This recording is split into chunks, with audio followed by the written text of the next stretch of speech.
Hello students, today in this video we will see the introduction of the photoelectric effect. You know that the modern physics has different section and this photoelectric effect belongs to the modern physics section of our paper number 8. So here we will try to see what do you mean by photoelectric effect, what are its experimental setup, and what is the explanation of the photoelectric effect. So let me share my screen first. So photoelectric effect, as I have told you, is nothing but it is belonging to the modern physics section.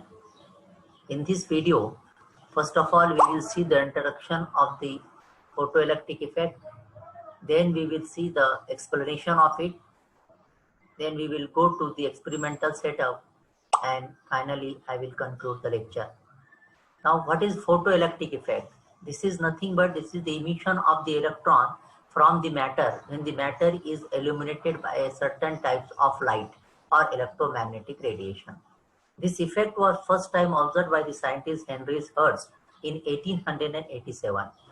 This effect occurs when the metals are illuminated by the ultraviolet light, or sometimes it can also occur with the alkali metals when it is subjected to the visible light. The emitted electrons which are emitted from the metallic plate is called as photon, and the effect is called as the photoelectric effect. The photoelectric effect can also occur even after the action of visible light. Some of the metals which are very sensitive to the ultraviolet light are zinc, cadmium, etc. Photoelectric effect we can see by this particular animation. Let us consider that this is a metallic file. On this metallic file, a particular type of radiation or light is incident or illuminated by this light. Then we see that when the blue color light is incident on the metallic file of certain thickness, a very small number of electrons are emitted from the surface of the metal. You can see a very small quantity of electrons are emitted. Now, as blue light strikes the metallic files emits electron. Now, I incident the red light on this metallic file. We found that even after the falling of a red light on the metallic file, there is no emission of the electron from the surface. Blue light has more energy than red light. From this phenomenon, we come to know that blue light has more energy than red light. Is it possible to enhance the increase of the red light? Then let us try by increasing the brightness of the red light on this metallic file. Now I have increased the brightness or intensity of the red light, and now I incident this red light on the metallic file. See here, even though it increased light, there is no emission of electron from the surface of the metal. That means still if I increase, then even though there is no emission of the electron from the surface of the metal, when I have increased the brightness of the red light, then what we can see? It happened with bright blue light. Now I increase the intensity of the blue light and see what happened. Here you can see that the number of electrons which are emitted from the metal surface or from the metallic file, they are slightly increases. That means more electrons are emitted, but does not work with the red light. If I increase the brightness or energy of the blue light more than previous one, then we can found that the number of electrons which are emitted, they also get increases. From this one, we can say that the wave theory cannot explain the phenomenon as the energy depends on the intensity or brightness. According to the wave theory, bright and red light should work here, but we have seen that it is not happening. It is not happening here. So but why it is happening? What we have to do? So Einstein said that light travels in a tiny particles called as quanta. The energy of each quanta is given by its frequency. Now this frequency or this energy of the quanta is given by E is equals to h nu, where E is the energy, h is the Planck's constant, and f is the frequency of the emitted photons. Each metal has minimum energy needed for electron to be emitted, and this is known as the work function W. And so for the electron to be emitted, the energy of the photon, that is EH, it must be greater than the work function W of that particular metal.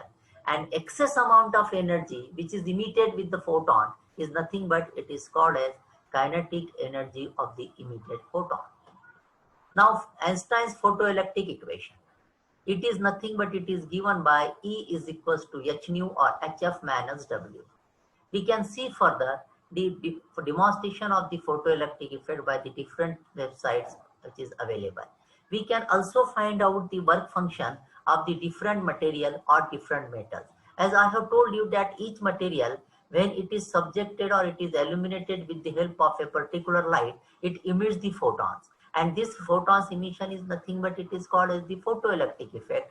But every metal has its particular value of energy at which the emission of photons is possible, and that particular energy is nothing but it is called as the wave function. And every metal such as aluminum, silver, copper, sodium, platinum, they have different value of W, that is work function.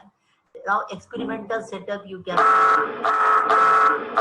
how the experimental setup is there. It is consisting of the two plates or two metals. One is the cathode, another is the anode. It is connected with the help of the battery through the emitter. Cathode is connected to the negative terminal, while the anode is connected to the positive terminal through the emitter. And you found that the cathode is negatively charged, or it has the negative potential, and therefore when the radiation incident on this cathode, the electrons are emitted through the cathode, and obviously this electron goes towards the anode. And due to this moving of electron from cathode to anode, a current is generated, and that current generated, it is called as the photoelectric current.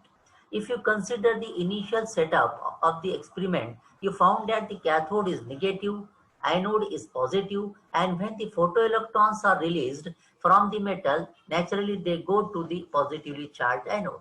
Flow of these photoelectrons is called as the photocurrent, and a sensitive emitter which is connected, it measures the photoelectric current.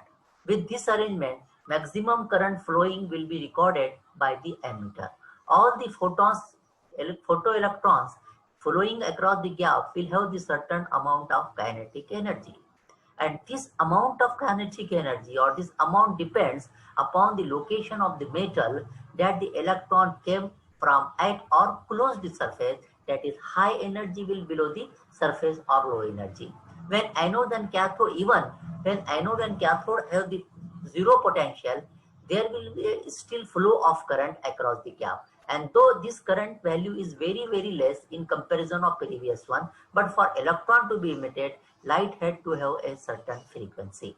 The minimum frequency that would cause this is called as a threshold frequency, or you may call this as cut-off frequency, and it is denoted by the symbol F0.